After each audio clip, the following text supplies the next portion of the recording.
मित्रांनो, माघ पौर्णिमा 1 फेब्रुवारी रविवारच्या दिवशी माघ पौर्णिमा आहे. ही सगळ्यात मोठी पौर्णिमा मानली जाते. या पौर्णिमेच्या दिवशी स्नान, तप, जप आणि दान हे केलं तर आपल्याला अनेको लाभ होतात. स्नान केलं म्हणजे शुद्ध पाण्यात, पवित्र पाण्यात आपण स्नान केलं तर आपले पाप नष्ट होतात अशी मान्यता आहे. या दिवशी विष्णूची पूजा, लक्ष्मीची पूजा आणि महादेवाची पूजा केली जाते. पुण्यक्रम चांगला मिळावा, पाप नष्ट व्हावेत, घरात सुख समृद्धी नांदावी यासाठी आपण एक दिवा आपल्या उंबरठ्यावर नक्की लावावा.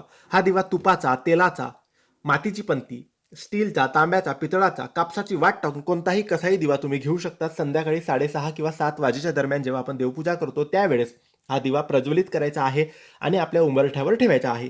हा दिवा ठेवताना घराच्या बाहेर जाऊन हा ठेवायचा नाही, घराच्या आतच बसून उंबरठ्यावर हा दिवा ठेवायचा आहे तुमच्या उजव्या हाताकडे. आणि याची जी वात, याची जी ज्योत असते ती बाहेरच्या दिशेने करायची आहे. आणि दिवा लावताना बोलायचा आहे ओम नमो नारायण. दिवा ठेवताना बोलायचा आहे ओम नमो नारायण. हा दिवा सुख समृद्धीसाठी, घरात बरकतीसाठी, चांगल्या आरोग्यासाठी उंबरठ्याच्या वर लावायचा आहे उजव्या बाजूला. नक्की लावा, नक्की तुम्हाला लाभ होईल. धन्यवाद.